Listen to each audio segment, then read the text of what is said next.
Namaskar,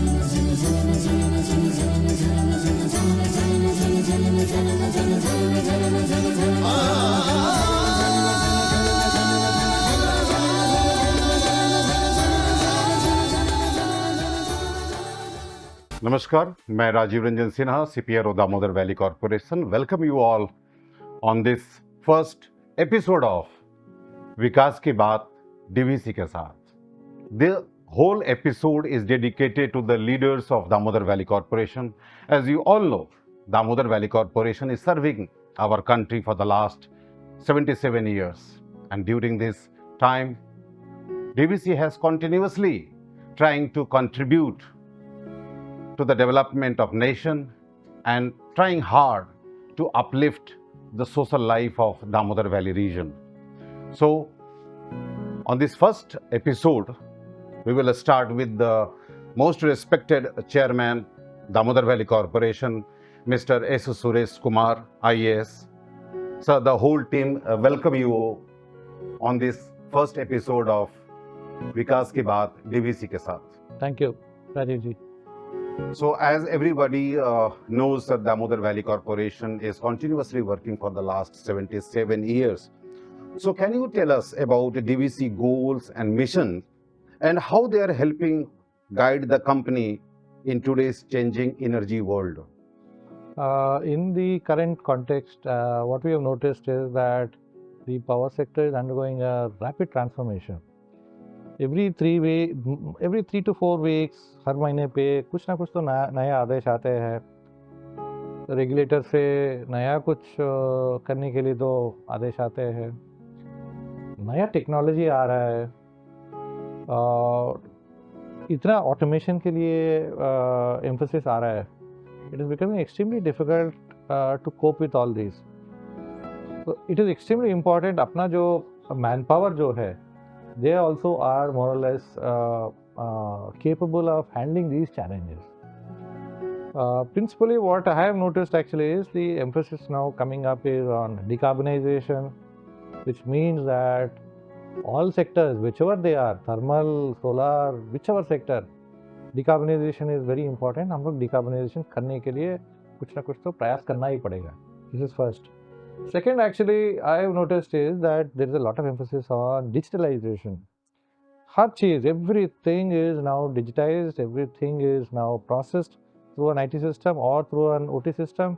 और ये सारे डेटा को एनालाइज करके इमीडिएटली एक रिस्पॉन्स लेना है, बिकॉज हम लोग ग्रिड मैनेज कर रहे हैं. Now, grid management has also undergone a huge change. What I have seen 3 years or 4 years back and what I am seeing now, this sort of a rapid change कभी नहीं हुआ. पहले होते थे ओवरड्रॉवल का सिस्टम होते थे ग्रिड्स का, और अंडरड्रॉवल चलते थे. देन फ्रीक्वेंसी मैनेजमेंट आया, देन उसके बाद तो DSA मैनेजमेंट आया. DSA मैनेजमेंट से हट के तो ना GNA आया. ना GNA भी फिर मॉडिफिकेशन होने के लिए कुछ ना कुछ तो चल रहा है काम. Now, everything is undergoing such a quick flux. It's extremely difficult to cope with it. But DVC's biggest advantage is it has its own knowledge management system for the last 77 years, and that has helped it to withstand all the changes which are coming in, and it does not need to depend on someone to tell them at all. Yes. They themselves on their own can depend internally on their own internal resources and their own knowledge bank and the resources that they are available with some outside people. Because we are stationed in Calcutta, Calcutta has an abundant amount of resources from different parts of the country who come in. We can always use them and develop our own ideas and responses for the system. As you said, in the future, the king will be who will store the data most. Yes. Who will store, process, and respond based on the processing is very critical. So, is there anything in our goal to do something in that field of data center, or we are taking help from other organizations or other company for this data storage system? Sure. अपना जो हम लोग का जो system हम लोग बनाया, there are काफ़ी डेटा आ रहा है. करेंटली हम लोग का जो डेटा आ रहा है इज सो ह्यूज, हम लोग एक्सेप्शन एनालिसिस करना ही पड़ेगा. जो IT सिस्टम पे जो आ रहा है डेटा, हम लोग तो उसको डेटा एनालिटिक्स की वजह से हम लोग कुछ ना कुछ तो हम लोग विजुअलाइज करने के लिए हम लोग कोशिश कर सकते हैं। And based on the visualisation people in the operation जो भी है और ये हेडक्वार्टर में OSNU जो ग्रुप जो है वो लोग रिस्पॉन्ड भी कर सकते हैं और सलाह भी देता है to the plant. That is one way. हम लोग का जो डेटा एनालिटिक्स करके जो ट्रांसमिशन या डिस्ट्रीब्यूशन या अपना जो हाइड्रोलॉजी जो काम जो होता है मैथन और पंचित का, वो सारे चीज़ we are now able to analyze much faster. Power BI है, now we are also implementing our ERP। वो ERP की वजह से हम लोग का automatically it will generate all the visuals in terms of graphs, charts, and so on so forth, along with exceptional analysis using AI and ML to keep on responding and keep on analyzing and giving us better and better insights. Okay, means we are also trying to develop our AI system. System, AI and ML system also. So as DVC was formed and it has got 3 mandates. So what are the things DVC in doing in those areas to achieve the target of, or you can say the vision of Damodar Valley Corporation by the end of 2030? Actually हम लोग का primary जो मकसद जो है यार principally irrigation, flood control, power generation. इसके साथ साथ तो और भी सेकेंडरी कुछ मकसद है। वो है हम लोग का जो सोशल डेवलपमेंट, एरिया का सोशल डेवलपमेंट, एम्प्लॉय का HRD, अदर एरियाज, छोटी छोटी सी एरियाज जो है हम लोग को करने के लिए तो लिखा है। हाँ, but what we have to do currently actually is that within the जो प्रधानमंत्री जी जो हम लोग को आदेश दे के रखा है, वो पंचामृत जो दिया था, उसमें हम लोग का RE जनरेशन और हम लोग का एनर्जी कंजर्वेशन और हम लोग का डिकार्बनाइजेशन का जो करना है, वो तीनों का हम लोग का ऊपर बहुत ही कुछ एम्फोसिस है। डिकार्बनाइजेशन में हम लोग का जो फ्यूल मैनेजमेंट जो करना है, हम लोग करेंटली हम लोग तो जो थर्मल प्लांट से जो आ रहा है कोयला जो लेना है हम लोग का विभिन्न वेरियस माइन से, वो ऑप्टिमाइज करके बेस्ड ऑन द GCB हम लोग का the best possible coal use करके हम लोग का ऑप्टिममली हम लोग हीट रेट मेंटेन करना पड़ेगा in the power plants. That is one area.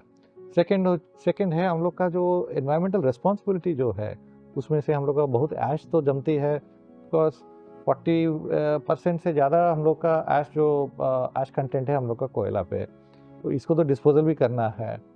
तो तीसरा है हम लोग का RE जनरेशन बहुत करना पड़ेगा।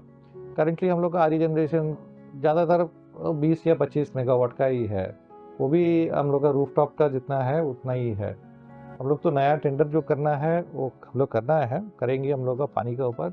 उसमें से कम हम लोग का विद इन द नेक्स्ट 3 साल के अंदर लगभग 4 गीगावाट, 4000 मेगावाट का हम लोग सेटअप करने के लिए तो हम लोग प्रयास करेंगे। साथ साथ कम से कम उसका 1/4 ऑफ द मेगावाट हम लोग स्टोरेज भी रखेंगे। ये स्टोरेज रखने में एडवांटेज ये होगा, सुबह जो हम लोग का जो पावर जो सोलार का जो पावर बहुत सस्ते में जो मिलता है, हम लोग स्टोर करके रात को जब ज़रूरत पड़ेगा तो तब हम लोग छोड़ सकते हैं और हम लोग आर्बिट्रेज का डिफरेंशियल हम लोग ये कर सकते हैं। ये इसके अलावा ग्रीन हाइड्रोजन का हम लोग को यहाँ पे बहुत स्कोप है। हम लोग एक प्रयास कर रहे हैं, वो दुर्गापुर स्टील प्लांट और सिंदरी में जो HURL के प्लांट और जादवपुर यूनिवर्सिटी के साथ हम लोग नॉलेज पार्टनर करके हम लोग चारों NDT को लेकर एक MOU करके हम लोग MNRE के एक प्रपोजल भी दे रखा है। We hope that if MNRE approves that then हम लोग उसको इम्प्लीमेंट करने के लिए तो कोशिश करेंगे। यहाँ पे green steel, green urea, green ammonia, green hydrogen, ये सब काफ़ी कुछ कर सकते हैं दामोदर वैली एरिया पे। कम से कम यहाँ पे 40 या 50 million metric tonne of steel product produce होता है ये दामोदर वैली में, और कम से कम 37 से 40 फर्टिलाइजर प्लांट्स है यहाँ पे। तो ये सारे प्लांट्स और सभी तो ग्रीन हाइड्रोजन जनरेट कर सकते हैं, इस्तेमाल भी कर सकते हैं। ग्रीन हाइड्रोजन का तो सबसे बड़ा प्रॉब्लम है स्टोरेज का, स्टोरेज तो का, अगर तो ये ये गेट द साथ साथ कंज्यूमर इन, कंज्यूम करना पड़ेगा, हाँ साथ साथ साथ साथ करना exactly, sir. और डीवीसी तो लास्ट 77 ईयर्स से जब सारे ऑर्गेनाइजेशन और company they were producing carbon dioxide, DVC was the, I think, one of those rare company or organization who was responsible for developing the sink for carbon dioxide. We have also great extent of forest we have developed in the last 77 years. So I think in the field of environment, DVC is ahead if you compare with other organizations. True true. हम लोग social conservation measures के साथ साथ हम लोग बहुत social forestry भी किया, और मैंडेटरीली हम लोग जो प्लांट के साथ ग्रीन बेल्ट भी डेवलप किया, और ये सारे ग्रीन बेल्ट को हम लोग अच्छी तरह मेंटेन भी करते हैं। तो ये इसमें हम लोग अभी भी कैलकुलेट नहीं किया, बट हम लोग का जो ESG गोल्स की तरफ जाने के लिए हम लोग इस साल से हम लोग कोशिश कर रहे हैं। शायद अगले साल से हम लोग पूरी एकदम ESG गोल्स पे ही हम लोग आधार पर पूरा एनुअल रिपोर्ट से शुरू करके सब कुछ तो हम लोग उसी पे चलेंगे। Great, sir. In coming next couple of years, ESG का जो ऑडिट है वो भी काफी, हाँ, जैसा सुन रहा हूँ कि वो भी कंपलसरी हो जाएगा हो जाएगा। ऑर्गेनाइजेशंस के लिए। True. सर एक इम्पोर्टेंट क्वेश्चन था, out of political, economic and social, technological, environmental and legal factors, which one are the biggest challenges or opportunities in DVC? हर चीज़ों कुछ ना कुछ तो चैलेंज भी होता है, अपॉर्चुनिटी भी होता है। ये पॉलिटिकल का जो चीज़ जो मामला है वो कभी अप चलता है, कभी डाउन होता है, लेकिन DVC ऐसी जगह है, it has its own 77 years of existence, तो उसको इतना असर नहीं पड़ेगा पॉलिटिकली। हम लोग का we are made by two states and one central government together, तो ठीक है, वो कभी कभी इधर उधर कुछ बातों होता है, but we are all working together, इससे अलावा कुछ नहीं है। दूसरा है इकोनॉमिकली हम लोग का कभी कभी असर पड़ता है ड्यू टू रेगुलेटर डिसीशंस, वो कभी भले होता है, कभी नुकसान भी होता है, तो हम लोग कोशिश करते हैं वो उसका इम्पैक्ट को हम लोग मिटिगेट करने के लिए। और लीगल डिसीजंस हम लोग का कहने में एक चीज़ है, DVC एक्ट तो बहुत पुराने हैं, तो 2010 में एक बार छोटी सी एक अमेंडमेंट हुआ, उससे अलावा कुछ नहीं हुआ। और उस ज़माने के जो जितनी बड़ी बड़ी पब्लिक सेक्टर ऑर्गेनाइजेशंस थे, LIC हो या इंश्योरेंस का जितना भी हो, वो सारे के सारे कुछ ना कुछ तो उन लोग बिजनेस के बारे में कुछ एक्ट को अमेंड करवाया। तो ये राइट टाइम है हम लोग का DVC का भी कुछ करने का, it is important, it should be done. तो ठीक है, हम लोग का दोनों स्टेट से हम लोग सलाह लेना पड़ेगा कैसे करना है, क्या करना है, but it is necessary.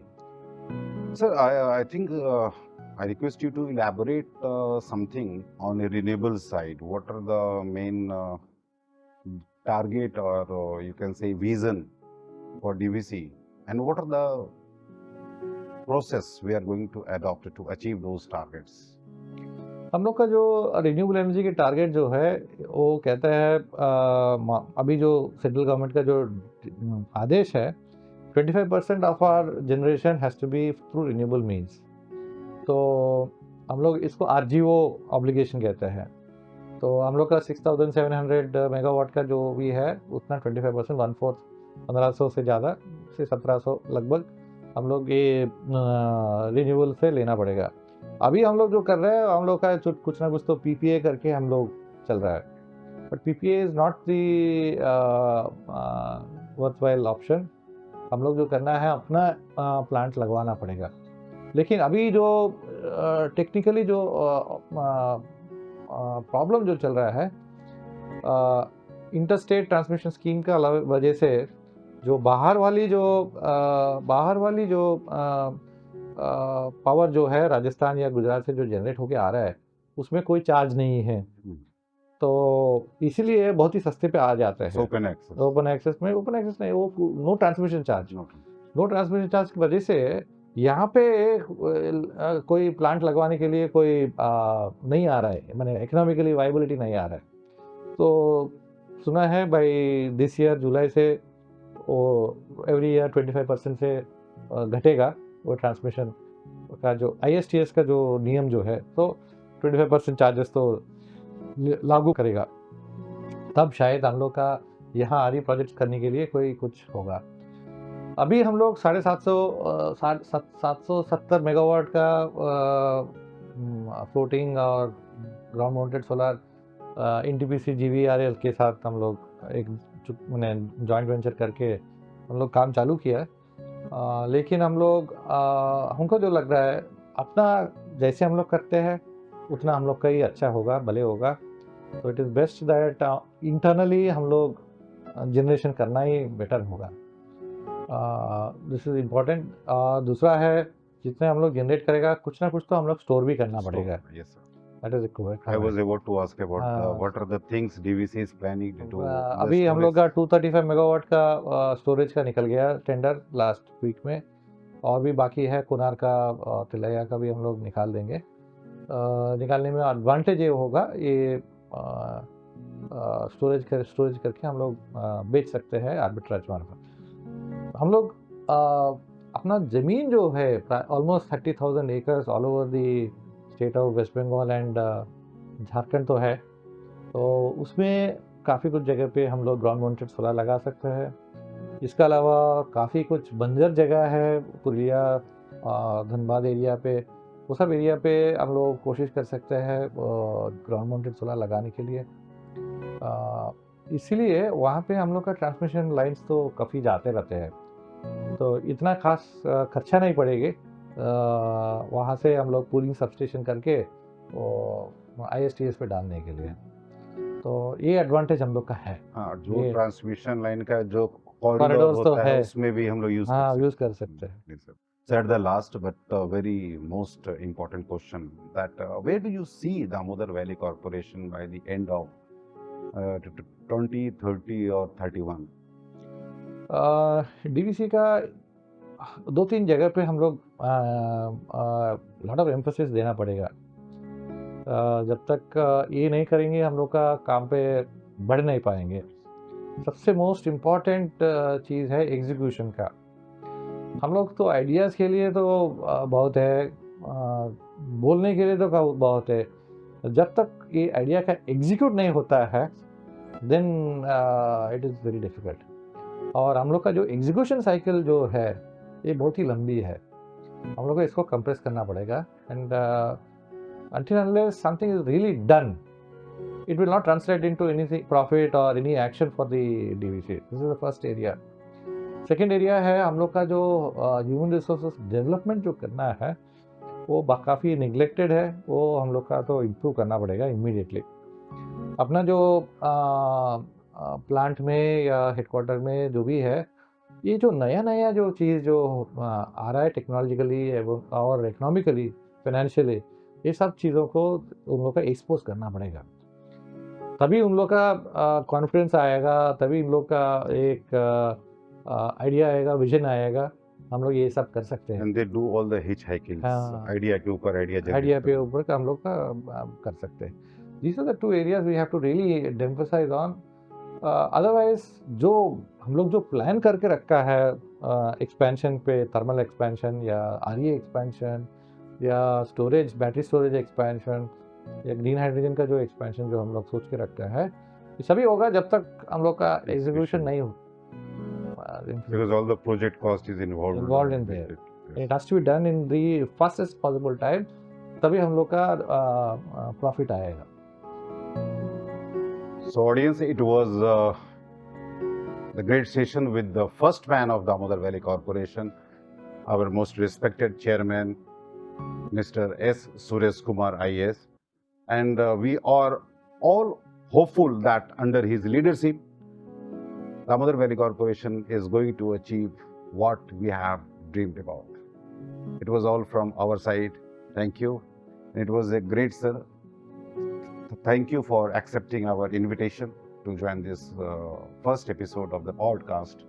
which is dedicated to all the leaders of Damodar Valley Corporation. Thank you. Thank you, sir.